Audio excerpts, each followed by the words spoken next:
What is up, guys? Welcome back to Dash Guys. Please take this time to like and subscribe. Okay, so I'm super stoked. I got these new parts in the mail today. We're gonna put them on tonight and ride tomorrow. Got a front sprocket because this is geared pretty high right now. The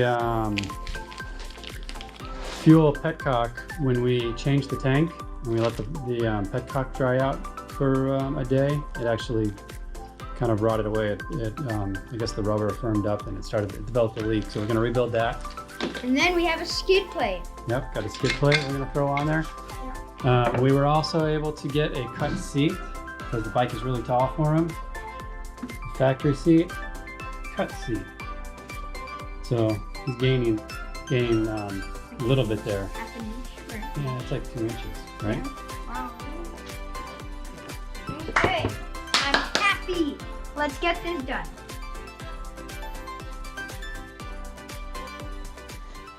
Why does it stink in here? Oh, I tooted. Here, hold this. Okay. It really stinks. Because I'm the gnarliest farter in town. I'll kill flies.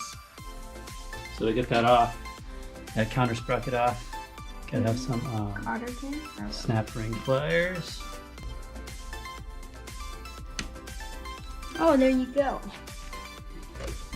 So on a lot of bikes right here, you have a piece of metal that kind of wraps around the front, and it has a really fairly tight clearance to the chain right here. So the chain can't come off of the counter sprocket and then damage the case. And it's called a case saver. Usually wraps around right here. This bike doesn't have one. If we go out really far, you know, deep into the woods and something happens, or deep into the mountains or the desert, that could be bad. So I'm gonna have to see if there's an aftermarket case saver for this bike, just to be safe. But as you can see, that's like cake. We had to tranquilize the bike for this procedure. We have to keep it very still. We didn't want it moving around. So we just gave it a little shot of propofol, and it was out. Yeah. It's okay, Kevin. I'm right next to you. That's not Kevin. It's Kevin 2.0. No. Yeah. No. All right. You can't have another bike named Kevin. I don't want to hear it. Yes. Let's see if I'm gonna have some. Comment down below what I should name my bike. All right, so we got that back on and got the snap ring back in. Now, let's just put it back together.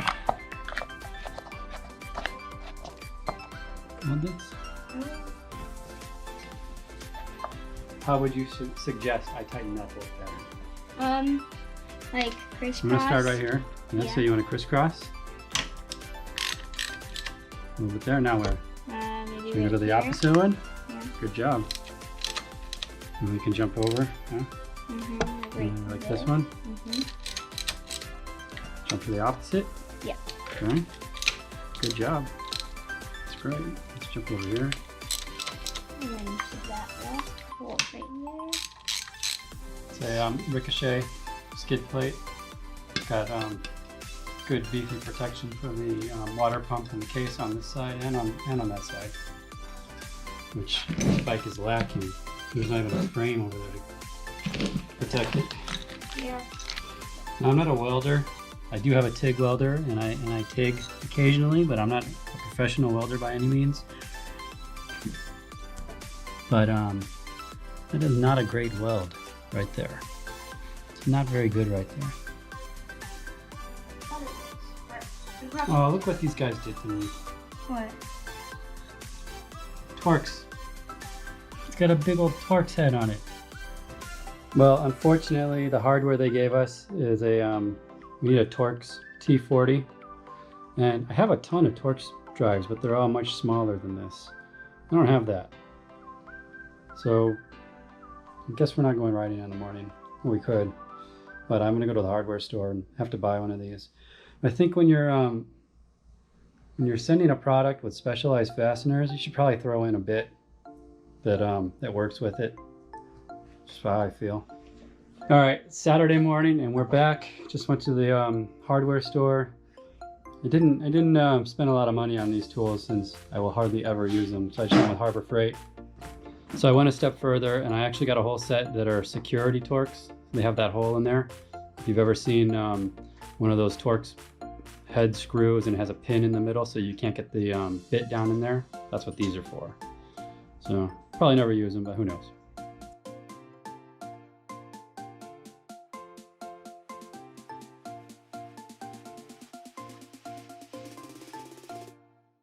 So it's got 3 attachment points. You got one on this part of the frame, you have one down here, and then you have this U-bolt here. And look how long they made these things. Look at that. You're gonna have this sticking out in the end, which is not good. So I'm gonna probably end up cutting those off after we get it installed. That's just too much. That's a poor design. Yeah, so let's just say, I don't know, I don't like that. I really don't like that sticking out like that. I feel like if this pipe gets shoved up in here somehow, it could puncture it instead of just bending. So that about wraps it up. We got the skid plate on. I'm just gonna go ahead and cut these. I'm gonna try to do it with the small gun instead of getting out the big angle grinder. And we'll see how that goes.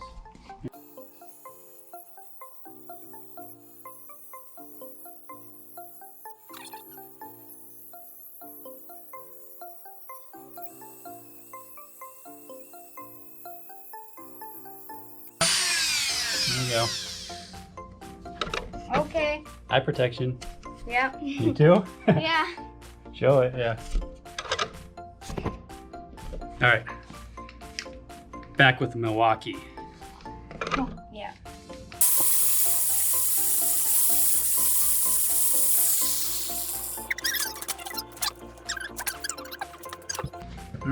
There we go.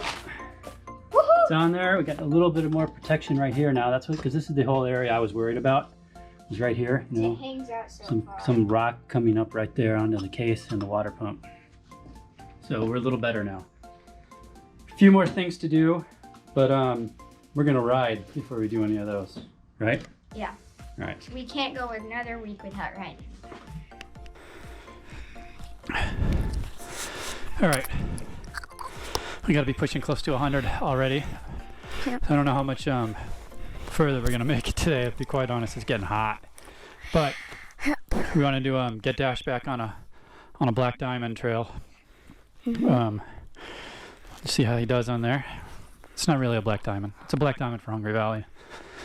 A grain for Fraser Trail system. So shouldn't be too bad. But I've been noticing with this bigger bike, it's Yeah. so much easier to stand. It doesn't hurt my back anymore. That's good. From going like this all day. That's a huge plus, that you can stand up more comfortably. Yeah. That's huge. Yeah, and it feels like my 65 is like better. Yeah, I'm not yelling at you to stand anymore. I noticed that. I'm just yelling at you to slow down.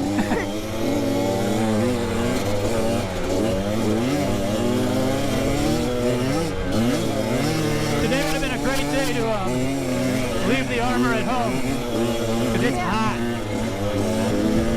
How's the torque feel on that bike? Good. It just, I think I got used to it, you know? Yeah, I mean, does it have more low end? What? Does it have more bottom end power? Kind of, yeah. Or is it still like a light switch? I feel like it's like my 65, it had good bottom end power, and this one has like a teeny bit more. I just love my nose. Oh, that's Nose horrible. itch. Alright, riders. What? Quad riders. Riders? Quad riders.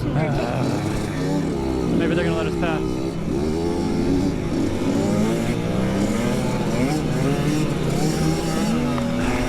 That's great. Yep, I think I'm gonna keep it just. Dude, last thing I want to do is eat quad dust.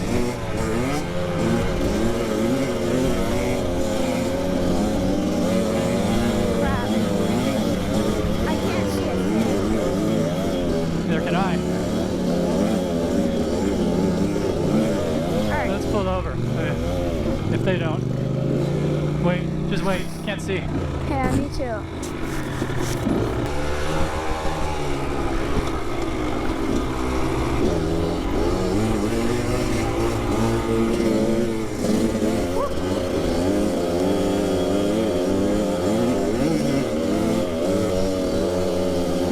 Power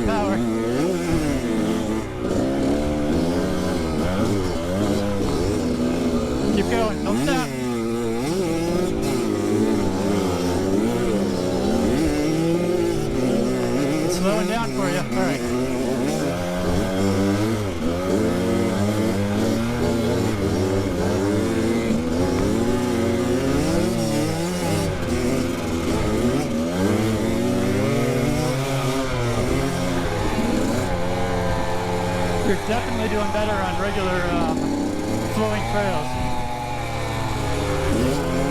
It's the rock, that's what I want to see. How you handle the rocks. We're going to go to the rocks next.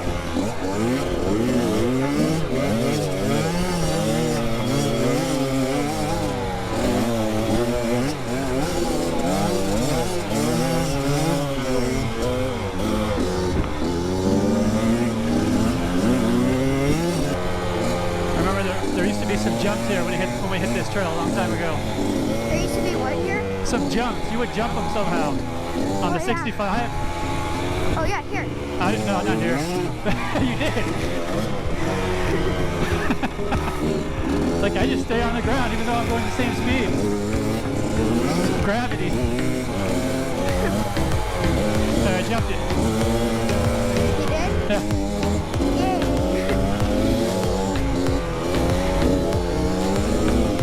I guess you're preloading. You're getting good at preloading. Jump. Yeah, you did.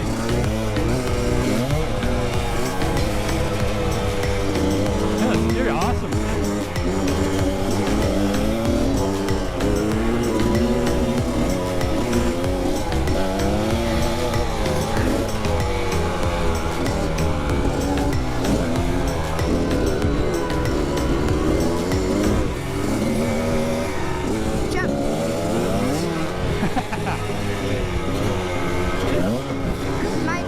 My dirt bike nosedives more.